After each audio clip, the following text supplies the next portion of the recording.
Hi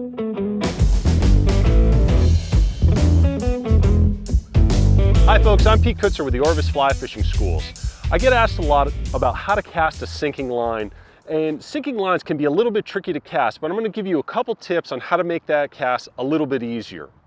When we're using a sinking line, some of the things we want to think about is where that sink tip begins and where it ends on that fly line. A lot of sinking lines these days are two colors. This one you can see it goes from black to white. Black in my right hand here, or what you're seeing is your left, and then white over here in my left hand, or what you're seeing is white, or right. So when I cast this sinking line, I want to know where that sinking section is, or where that color change happens. That's going to make it a lot easier. Now, casting sinking lines using heavier rods, if you're doing this all day long, making this back cast and this forward cast, this is going to wear you out. We basically want to make that cast once we get to that color change and let it fly. Notice that color change kind of in the rod. There it's at the tip. Now I'm just going to let it sail. Sinking lines are great because they cast a long ways pretty effectively, pretty easily, but we don't want to wear ourselves out. Make a couple casts, get that sinking section up to the tip of the rod, and then let it fly. Now, when you want to make your next cast, this is something you also have to keep in mind. This line is very, very heavy. It's very, very difficult to take this line and just pick it up off the water. You can see that fly didn't quite make it back here. That's because that line is sinking down in the water column. We got to either strip that line in and get that fly close to us so we can start that cast again, or we're going to have to roll cast it up to the surface. You can see the sinking line's already got me buried in the weeds.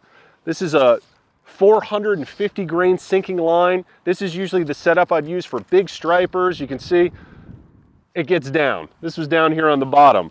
So I'm going to clean this fly off.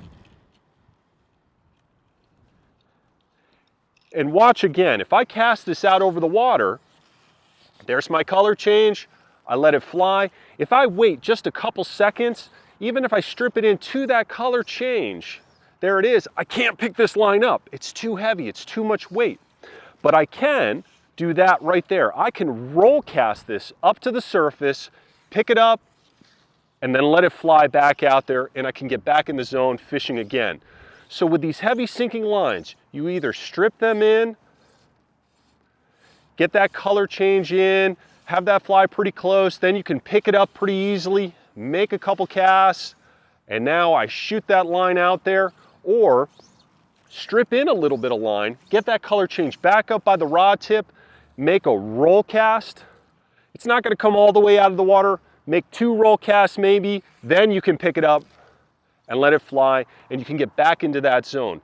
Sinking lines take a little bit of practice, they take a little bit of time to get comfortable with, but if you know where that color change is, you know where that sinking section is, it's going to make it a lot easier. Just keep in mind, a lot of these sinking lines, they have these 2 color changes like this one right here that are going to make it a lot easier. I'm Pete Kutzer, and this is Ask a Fly Casting Instructor. Thanks for tuning in. Please check out some of our other YouTube videos, and if you have any questions or comments, please let us know, and I would be happy to do another video for you. Thanks again.